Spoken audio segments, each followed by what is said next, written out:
Bonjour à toutes et à tous et bienvenue dans ce point du lundi matin. Nous sommes le lundi 13 mars 2023. J'espère que tout le monde va bien, que vous êtes en forme. Je crois que j'ai un début de sinusite. Je fais des sinusites chroniques. J'ai un pote, ça lui fait pareil. Mais c'est toujours le côté gauche de mon visage. Et là, je le sens. Vous savez, quand ça appuie au-dessus du sourcil, là. Au-dessus du sourcil, ça m'irradie dans le nez. L'autre fois, je me suis fait masser. Un massage d'une heure, et ben j'avais une sinusite aussi. Et vous savez, j'étais allongé sur le ventre, et puis j'avais la tête dans le trou de la table de massage, en fait. Et ben en fait, le fait d'avoir la tête dans le trou et de me faire masser pendant une heure, ça m'appuyait sur ma sinusite, ça m'a cassé mon massage. Du coup, j'avais qu'une seule envie, c'était que ça s'arrête. J'avais envie qu'elle arrête de me masser, que je rentre chez moi, parce que j'avais trop mal au sinus. Ouais, je sais, la vie est dure, mais c'est comme ça. Bon, écoutez, j'espère que tout le monde va bien. Évidemment, j'ai une sinusite aujourd'hui, le jour où je dois faire la chronique chez Laurent Ruquier sur Paris Première. Alors, on verra bien ce que ça va donner. Je l'ai testé parce que vendredi, je suis allé jouer à Lorient. J'ai joué à 20h et à 22h. Du coup, à la sortie de la session de 20h, je l'ai testé en live. Et franchement, j'ai bien fait. Parce qu'il est apparu que la chronique était un peu longue. Et puis surtout que ça mettait du temps à démarrer. Donc, j'ai coupé. Parce qu'en fait, le truc, c'est qu'ils m'ont dit qu'il fallait que ça fasse 1 minute 15. Et j'ai regardé un petit peu les autres cartes blanches des autres humoristes qui ont été invités. Et il y en a qui sont un peu plus longs, donc le timing n'est pas forcément respecté. Mais d'expérience, je crois que je préfère vraiment me dire je fais 1 minute 15 où vraiment j'ai l'impression que c'est pas mal et puis que ça peut tabasser plutôt que de rallonger, d'essayer de gratter du temps d'antenne et de parole pour qu'au final ce soit moins bien. Donc voilà. J'ai eu vos retours de la semaine dernière par rapport à Cocaine Bear et à l'histoire de Palmade. Et vous avez raison, c'est vrai que ça fait trop redondant. Tu vois, Palmade, on en entend que parler tout le temps. Donc en fait, je fais quand même Cocaine Bear, mais je parle pas du tout de Palmade. Et finalement, je pense que ça va être ça, la surprise. C'est que, en fait, l'histoire fait tellement penser à Palmade que les gens vont s'attendre à ce que j'en parle. Et du coup, j'en parlerai pas. Et j'aime bien faire ça. C'est comme quand je fais mon spectacle en kilt et que je relève pas du tout pendant le spectacle que je suis en kilt. À la fin, les gens font oui, c'est ça la surprise. C'est que y a pas ce à quoi vous vous attendiez. Donc on verra bien. J'espère que ça va le faire. De toute façon, bon, c'est une bonne opportunité. Moi, je suis très content d'être invité dans cette émission-là. Et puis on verra bien. On verra bien. J'ai la liste des invités là. Alors je l'aurais bien lu, mais ma souris d'ordinateur ne fonctionne plus. Je sais pas ce qui s'est passé, mais bon, faut que je gère ça. Et puis non, moi, ça va. Par contre, alors là du coup ça va être trop tard parce que vous allez écouter ce podcast, je serai déjà en route. Mais ce matin on prenait le petit déj et puis Elisabeth elle me dit du coup tu vas mettre quoi pour ton émission ce soir? Comme en mode vêtements. Je sais pas. Et en vrai, c'est vrai que je n'ai j'ai rien prévu. Après, parce que je vais quand même pas y aller avec un t-shirt corne ou un truc comme ça. Donc je pense que je vais mettre... ah putain, je me suis fait baiser, mais je me suis fait marketer la tronche d'une violence. Je comprends pas comment j'ai pu être aussi naïf. En fait, sur Instagram, je me mangeais toujours la pub d'une marque de t-shirt américaine de Californie qui s'appelle True Classics. Je sais pas si y a certains mecs à qui ça le fait. Mais en fait, en gros, ce sont des t-shirts qui se vantent d'être faits pour les mecs de 40 ans qui ont des dad bods. Donc les dad bods, pour ceux qui savent pas, c'est dad bodies, donc des corps de père. En gros, t'as des muscles un peu au niveau des bras, mais t'as un peu de bide, tu vois. Et les t-shirts, dans la pub, ils sont censés mettre en avant tes biceps, mais pas te mouler le ventre, ce qui fait que t'as l'air en forme, quoi. Et puis, moi, de toute façon, j'ai 40 ans, donc j'ai un peu de gras devant, mais franchement, ça va encore, tu vois. Mais je me suis dit, bon, peut-être que ça peut être cool d'avoir ça. Et du coup, je me suis commandé des t-shirts True Classics. Seulement, tu peux pas en commander un, t'es obligé d'en commander 3 minimum. et ils viennent de Californie, donc tu te prends les frais d'expédition. Et j'ai réfléchi, je suis c'est quand même pas mal. Je me vois bien faire des stand-up avec ça, avec mes biceps mis en valeur. Je les commande, 3 semaines d'attente, ça m'a coûté 80 € pour 3 t-shirts noirs. Je les reçois samedi, et putain, mais... je suis dégoûté. Bon, c'est vraiment, ça a l'air d'être un t-shirt normal. On devine quand même mon bidon. Puis surtout, ça ne me moule absolument pas les biceps, quoi. C'est même pire que n'importe quel t-shirt Célio que je peux avoir, tu vois. Donc je suis vraiment dégoûté. Je suis dégoûté. Alors, par contre, ils sont confortables, il n'y a pas de problème. Tu me diras pour 80 balles. Mais ouais. Et Elisabeth, elle m'avait prévenu, elle m'avait dit, mais non, mais tu t'es en train de te faire avoir par une pub Instagram. Et bah ouais, je me suis bien fait niquer. Mais bon, c'est comme ça. Du coup, je pense que je vais quand même en mettre un ce soir, parce que c'est sobre, c'est noir. Mais je vais pas y aller en t-shirt, surtout avec un t-shirt qui me moule pas les biceps. Donc je pense que je vais aller un peu en urgence, genre chez Célio ou je sais pas quoi, essayer de trouver une veste un peu pour faire habiller. Parce que mine de rien, c'est important. Je crois que c'est important de pas débarquer comme un pouilleux. Parce qu'à un moment, je regardais ce que j'avais, et je pensais mettre une de mes chemises en flanelle à carreaux, là. Mais ça pète un peu les yeux, mais j'en sais rien en vrai, je sais pas du tout. Donc, de toute façon, là, je fais le podcast. Après, je répète la chronique pour être en forme. Et puis après, je me repose un peu. Je me suis reposé tout le week-end, mais j'ai appris ça. Et je pense, et c'est un truc que je vous conseille aussi. Quand il y a des semaines comme ça qui sont un peu importantes, et moi celle-ci, elle l'est, parce que entre l'invitation là, chez Ruquier ce soir, mon exceptionnel au point virgule jeudi, il faut que je sois reposé. Et déjà, là, je sens que mes sinus sont en train de me lâcher. Donc, il faut prendre... En fait, se reposer, prendre du temps pour soi et la jouer cool, c'est pas du temps de perdu.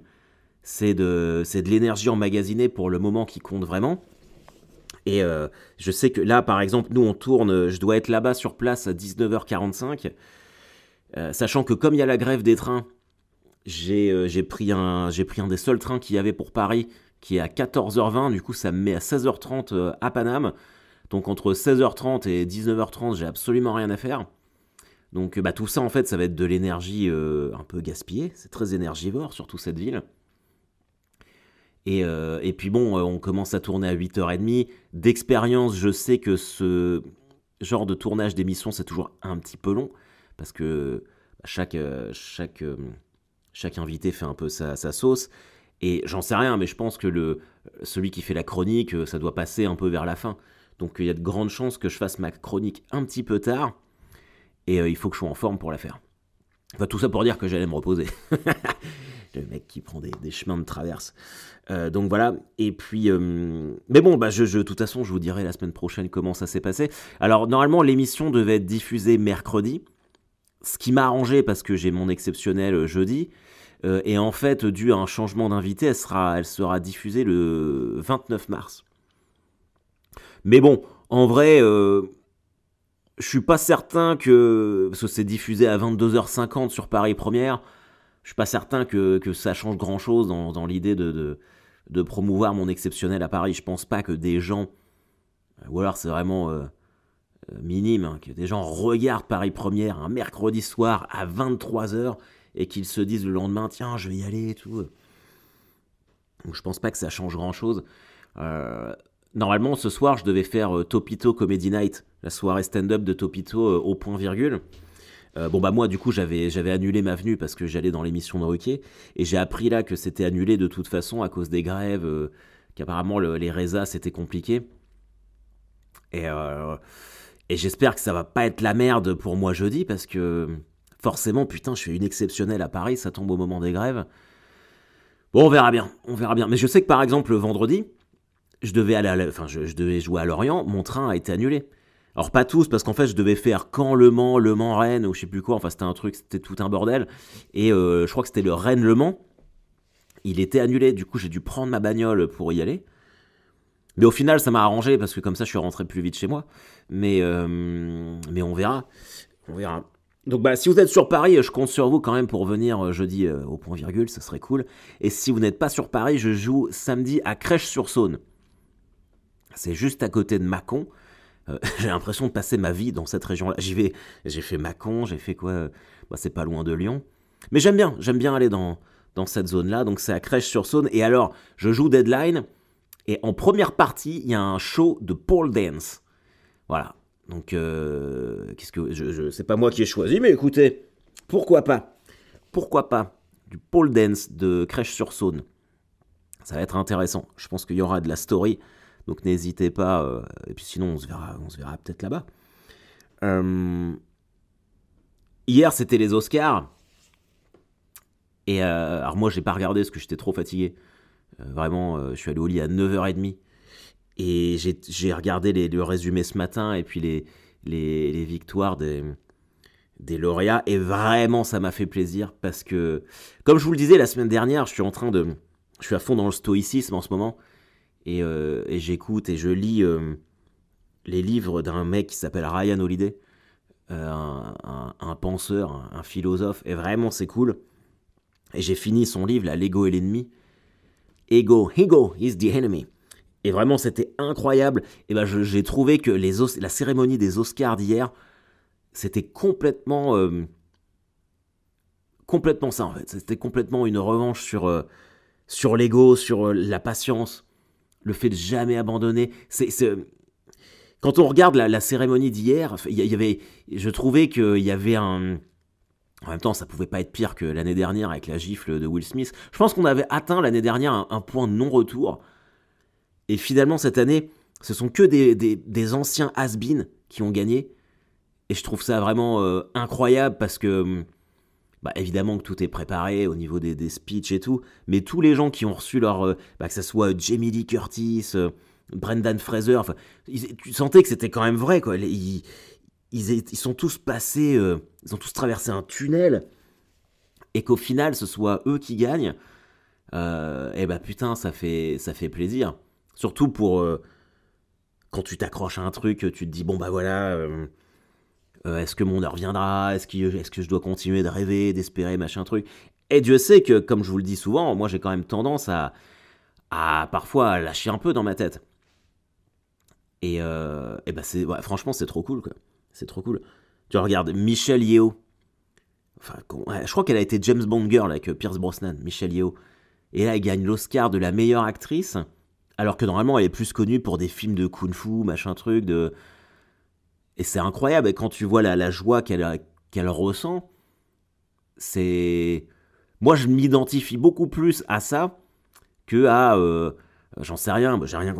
Cate Blanchett, tu vois, j'adore Cate Blanchett, c'est pas le problème, mais si elle avait gagné, ça aurait été son 3e Oscar, je crois. Et je pense qu'au bout du 3e Oscar, t'es quand même un petit peu blasé. Et j'ai trouvé ça incroyable. Brendan Fraser, c'est Georges de la Jungle. Le mec, je sais pas si vous connaissez l'histoire de Brendan Fraser, mais c'est... Alors, il fait Georges de la Jungle, après il fait la trilogie de la momie, et le gars, il subit un attouchement sexuel de la part du... Alors, je sais plus quel est le titre, mais le responsable des Golden Globes aux États-Unis. Il lui met la main aux fesses, mais genre un petit doigt dans l'anus ou un truc comme ça, tu vois. Et le gars, ça l'a brisé. Après dépression et tout, il faisait plus rien. Plus personne ne l'appelait. Il faisait 2-3 films vite fait, mais c'était des directs tout DVD. Tu vois, des films qui sortaient direct en DVD sans passer par la case de cinéma. Et le gars, enfin, voilà quoi, tu regardais des vidéos, que sont-ils devenus sur tous les acteurs qu'on a perdu de vue, il était dedans quoi. Il était dedans, on disait qu'il avait raté sa carrière, que c'était fini. Le mec, il a perdu ses cheveux un peu, il avait pris du poids alors que c'était un beau gosse de ouf, tu vois, qu'il était super musclé. Il a eu de gros ennuis de santé parce que sur le tournage de La Momie, il faisait ses cascades lui-même et il s'est abîmé le dos, il a eu des opérations, enfin bref, l'enfer du gars. Et là... il arrive avec un film qui s'appelle The Whale, où il joue un prof de maths, ou je crois, en obésité morbide. Et le gars, il rafle tout. Il rafle tout, il gagne l'Oscar. Et quand tu vois... moi, je trouve que ces victoires-là sont 1000 fois plus belles. Sont 1000 fois plus belles. Ki Yu Kwan, le mec qui a gagné l'Oscar du meilleur second rôle, masculin, le mec, c'était 2001 dans Indiana Jones, et il jouait Data dans les Goonies. Et il fait ça après, son dernier rôle, c'était en 2002, Et pendant 20 ans, il ne fait plus rien, le gars. Il est serveur, machin truc, alors que le gars, il a joué dans Indiana Jones et tout. Il ne fait plus rien, plus personne ne l'appelle. Il était sur le point de tout abandonner. C'est sa femme qui lui a dit, mais non, faut que tu continues, machin truc. À passer des castings, à pas être rappelé, à être traité comme une merde. Et le gars, il revient 20 ans plus tard. Et bam, Oscar. Ben, c'est fou, c'est complètement incroyable. C'est complètement incroyable. Et je pourrais dire la même chose de Jamie Lee Curtis. Meilleur Oscar du meilleur second rôle féminin. Alors que la fille, tu vois, elle fait Halloween. Elle est vraiment étiquetée comme une fille de film d'horreur, dans True Lies et tout. Elle fait plus grand chose. On lui dit qu'elle est trop vieille. Elle dit, bah je m'en fous, moi j'adore être vieille, tout ça. Elle revient avec Halloween Ends, qui apparemment est nul. Je l'ai pas revu. Mais, et bam, premier Oscar. Non, c'est vraiment trop cool. Je trouve ça vraiment fantastique. Je trouve ça fantastique. Et tous les speeches, j'ai failli y aller de ma petite larme. Hein. J'ai failli y aller de ma petite larme. Alors le monologue de Jimmy Kimmel d'ouverture, il est vraiment ouf. Je vous le conseille si vous l'avez pas vu. C'est vraiment incroyable. Ses références sur la baffe de Will Smith, c'est vraiment ouf. D'ailleurs, en parlant de ça, je sais pas si vous avez vu le special de Chris Rock, mais il parle de ça. Donc, pour rappel, Chris Rock, c'est le mec qui s'est fait gifler par Will Smith l'année dernière. Et pour ceux qui suivent pas les humoristes américains, c'est un humoriste très connu là-bas. Et donc là, dans son dernier spécial, il en parle, mais il défonce Will Smith et puis sa femme. C'est d'une violence, c'est à peu près aussi violent que la gifle qu'il a reçue. Et bon, c'est quand même... Alors moi, forcément, vu que je suis humoriste, je serai toujours du côté de l'humoriste et du mec qui se fait gifler sur scène parce qu'on n'a pas aimé sa blague. Mais putain, c'est là où tu vois ça, tu te dis, les mots, ça peut faire encore plus mal qu'une gifle. Parce qu'à la rigueur, la gifle, tu la prends, ça dure 10 secondes. Là, c'est 5 minutes. Et je pense que Will Smith, il devait pas être bien devant sa télé. Mais bon, voilà, c'est largement mérité. Qu'est-ce que je voulais vous dire d'autre? Je crois que j'ai à peu près fait le tour.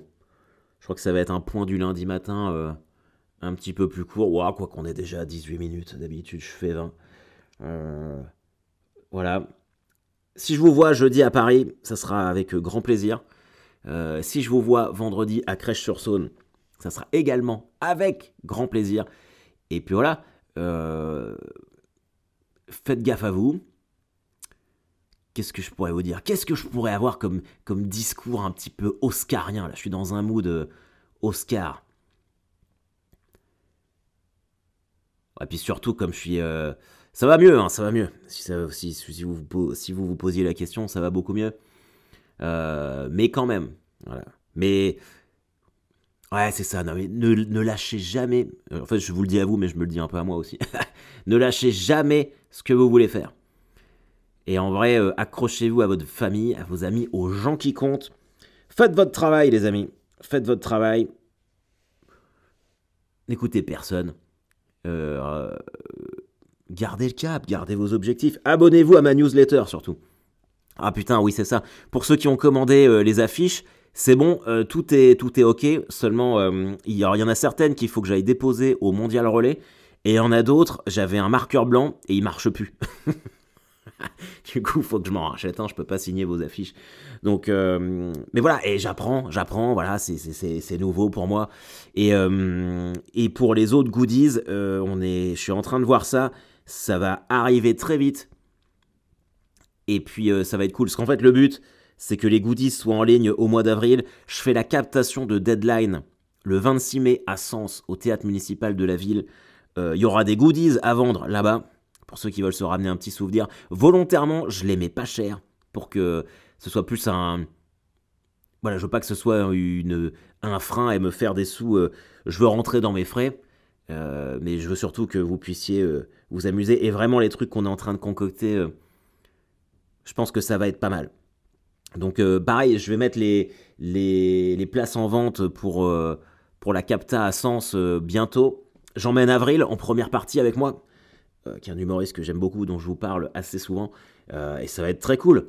Et en vrai, Sens, c'est à 1 heure de Paris, donc vous pouvez aussi venir voir la captation à Sens, ce sera chouette. En tout cas, les amis, faites gaffe à vous, et puis on se fait un hoodle, là. On se met tous ensemble, vous savez, on fait un rond, on a tous les bras sur les épaules des autres, comme ça, la tête rentrée, et on se fait ça à l'américaine, à 3 hoodle. 1, 2, 3, hoodle! Allez, bonne journée, bye bye.